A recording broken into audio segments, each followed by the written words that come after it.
Hello, I'm Bob Drucker, and this is a first of several intended little instructional segments for Archie Drucker, my nephew.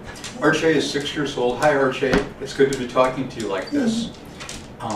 Archie just received recently a small but very real banjo, and it was a gift from me, and the idea was that possibly it'll become an important thing to you over time. It's a great little instrument, and I was really happy to find it for you. And I'd like to talk with you a little bit today about the banjo in general. I've had my banjos for many, many years, but I wasn't fortunate enough to start at a really young age. And I didn't really have a teacher when I started. So I developed a lot of bad habits about the way I held the banjo, about the way I used my hands. And those kinds of habits are very hard to break once they get established. So what I think would be good for you to get is a little bit of a foundation about the banjo and how to use your left hand and your right hand and how to think about things. If you ever get really interested in it, you're probably going to want a teacher right there with you. But if you just want to take it up and goof around with it for a while or fool around with it, you need to know some things. And let's first of all start by talking about the names of the parts of the banjo, because I know that you're very interested in words and learning vocabulary, and I know that you're mechanically oriented too. So first of all, what we've got, the main part of the banjo is a drum head. The way that banjos are made now, they literally are made with drum heads. So this is the same thing that you'll see on a drum that someone's playing with a drumstick. It's plastic and it's round. When banjos were first made, of course there weren't things like that. This is a replica of a banjo that would have been the way they were when they came over from Africa like hundreds of years ago. And this is just a gourd, and this is just the skin of a deer that's stretched over this. And then these are strings that are kind of gut, like strings made out of cat gut or something like that. So you can still play something like this. And I was going to actually give this to you as a gift because I had it already, but then I realized it's so hard to keep in tune and it's frustrating. And you don't really want a frustrating instrument to begin with. You want something that will respond to what you put into it. So that's why you've got the plucky. Plucky, let's talk about the name real quick. Plucky, if you pick a string like that, that's called plucking a string. So, and actually, if you'll notice, it doesn't make any sound for me to pick the string up. It's when I release it that it makes the sound. The strings can be plucked, but plucky also means somebody who has some spunk and some courage and who's willing to try things in difficult circumstances and maybe try something new and be brave and courageous about it. So that's you. Your banjo is plucky and you are plucky for giving it a try and for the other things that you do in your life that have pluck and spirit in them. Back to chords and names. This is the head, the drum head. This thing is called a bridge that these strings rest over.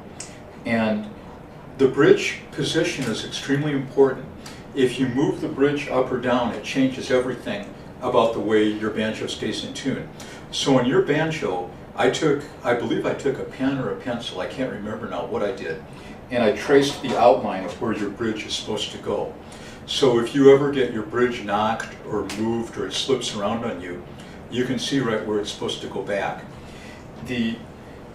Most big banjos have a thing called a tailpiece, and if you think of the banjo from top to bottom, so this would be the tail, your banjo doesn't really have a tailpiece. It has a very little kind of thin piece of metal where the strings come up over. You don't have a big long tailpiece like this. Your banjo does have a rim, like mine does, and it does have these things, although not as many of them, that are called brackets. So these are brackets, the pieces like the um, pieces that go across the rim. And then the rim is what holds down the head. The bridge is held in place by the tensions on the string, and the tailpiece guides the strings going over the bridge. When you get up here, you've got what's called a fingerboard. It's the piece of wood that your fingers rest on. And the fingerboard is divided into segments by pieces of wire. They're called fret wire. Each one of these positions is called a fret. By the way, I put this thing across my banjo down here to make it so that my banjo is about the same length of yours, and now it's tuned the same way. So on the fingerboard are frets: first fret, second fret, third fret, fourth fret, da da da, up like that. And the pieces of wire that are set in the fingerboard are just called fret wire. If somebody puts their finger down here, you say that they're fretting the string at the second fret. So you're really using the same word both to describe the action and the thing. It's just like if you said, I'm going to run a 5-mile run. I'm going to run would be the action part, what you'd call a verb. And I'm going to run a run. The run at the end would be the thing, the noun.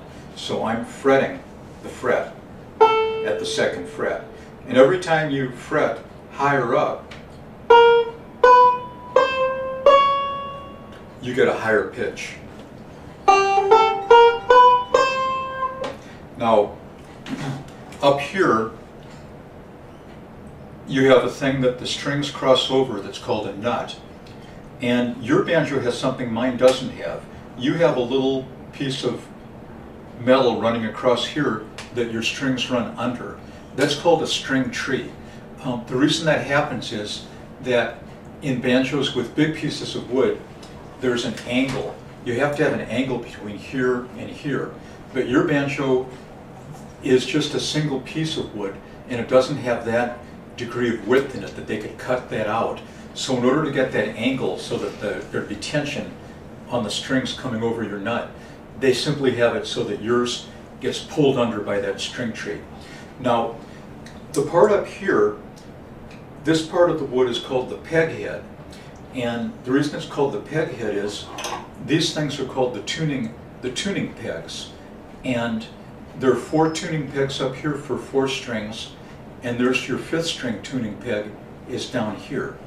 So you've actually got a thing called the peg head where the pegs go in, and you've got sort of like the drum head or the main head.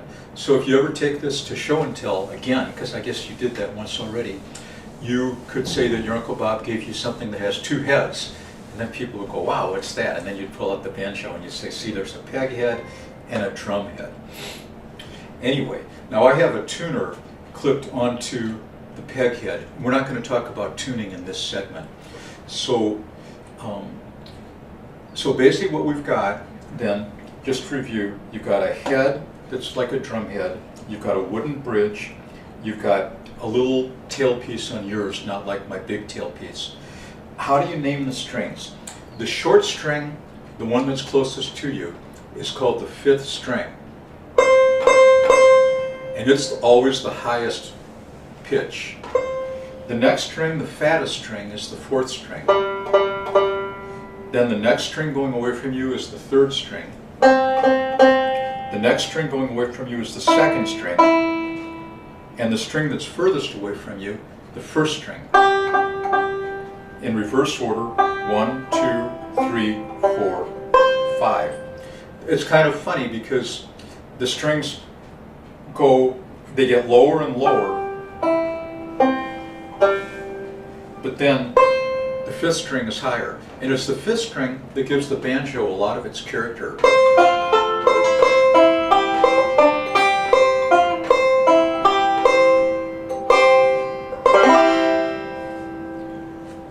That concludes the first segment. Talk to you again soon.